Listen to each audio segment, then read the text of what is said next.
Economic experts have made their projections for this year. We bring you more from yesterday's Rotary Club luncheon, plus a community group holds its third kickoff event, more from the DuBois County emerging leaders, and District 63 State Representative Mark Messmer is tonight's guest on Inform. All of that and much more is coming up tonight here on the 18 WJTS News.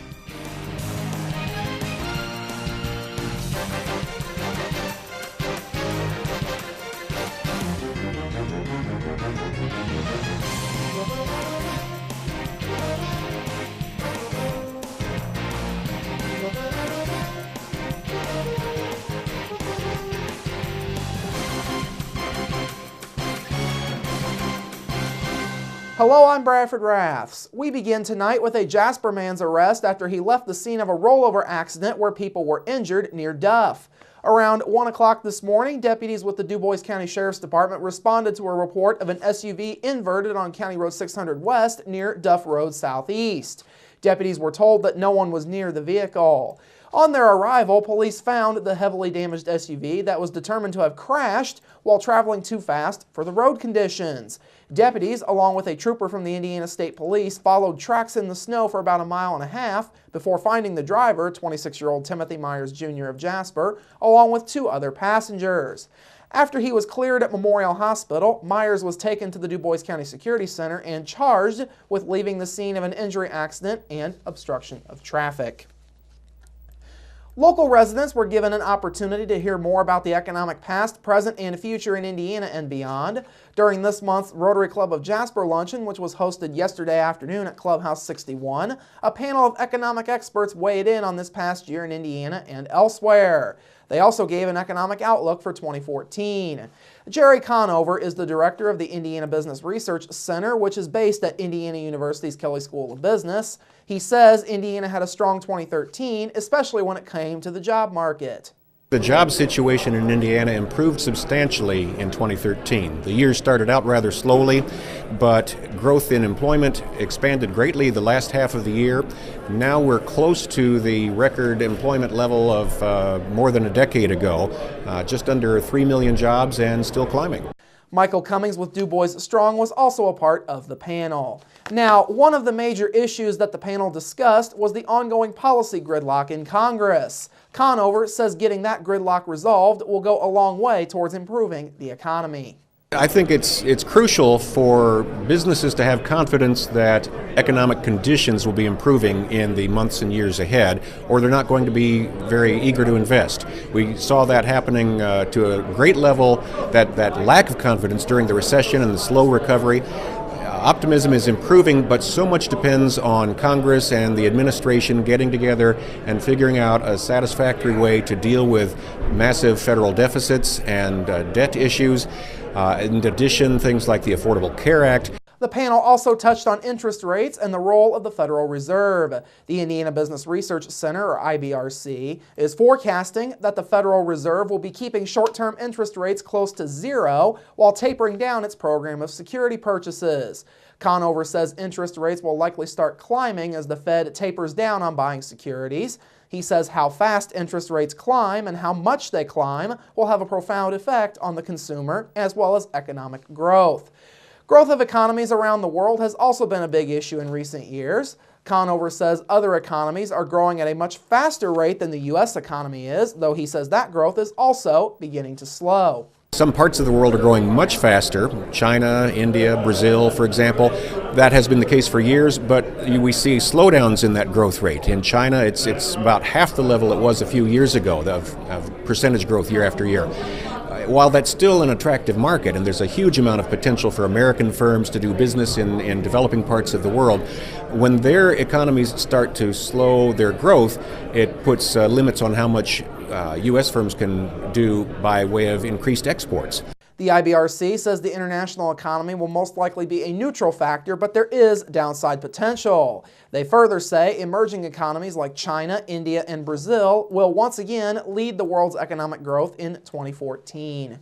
On a final note, Conover says the economic outlook for Indiana in 2014 is a good one. He says unemployment and personal income will continue to trend in a positive direction. Indiana is going to experience decent job growth, probably about 50,000 more jobs over the coming year. And in addition, we see unemployment likely to drop to about 6%. In addition, we expect personal income to grow slowly but still to increase. And overall output of our economy will gain a couple of percentage points. So all in all, it's a pretty decent year ahead, not going gangbusters, but still better than holding steady or shrinking. A second panel, this one from the IU Center for International Business Education and Research, gave a bonus presentation on the impact of exports shortly after the first presentation. An area engineering firm will be hosting a job fair in Davies County coming up on Monday. Stimulus Engineering Services will be hosting a job fair on Monday at the Westgate Academy Conferencing and Training Center. That academy is located along East Westgate Drive in Odin at the entrance to the Westgate at Crane Technology Park. Officials with Stimulus say they are seeking qualified candidates to fill executive and personal assistant openings, along with folks with experience in human resource services, property management, security, and program management. Company officials say they are anticipating being awarded a contract for administrative support at NSWC Crane. Qualified candidates should be ready to present a professional resume and their references. Each candidate will be filling out an application and going through a brief preliminary interview about education, work history, and professional goals. Full and part-time positions will be made available.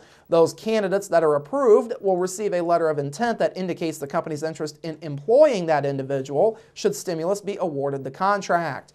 The fair will run from 3 till 6 p.m. on Monday. Resumes can be submitted ahead of time by going online to stimulusengineering.com. Questions may be directed to Carol Persone at 812-863-9191 or by email at carol.persohn@stimulusengineering.com. A furniture testing company that recently opened a location in Jasper has a new service agreement with a different company. Holland, Michigan-based Advanced Furniture Testing has announced that it has signed an agreement with UL LLC. Under the agreement, Advanced Furniture Testing will provide performance and durability testing for furniture made by UL at their lab in Michigan. Additionally, Advanced Furniture Testing is set to begin expansion of its capabilities this year in order to perform testing for UL furniture standards. Officials in both companies say this will enable manufacturers to test in more locations. Also, manufacturers will have more access to performance and durability testing, including BIFMA and testing to UL standards.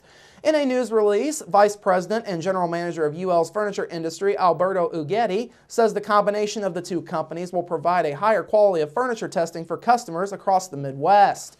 He also says Advanced Furniture Testing was a logical complementary choice to expand certification to UL safety standards. Now, Advanced Furniture Testing opened their location along Cathy Lane back in November of 2013. The 10,000 square foot lab will serve manufacturers of cabinetry, case goods, and office furniture. The lab will have BIFMA testing capabilities, and as mentioned, UL customers locally will be able to have their furniture tested there. The Indiana Department of Transportation says State Road 245 in Spencer County is again back on its radar. A court injunction from the previous construction project has been lifted, and INDOT says they will now begin the process of reviewing the corridor for improvements.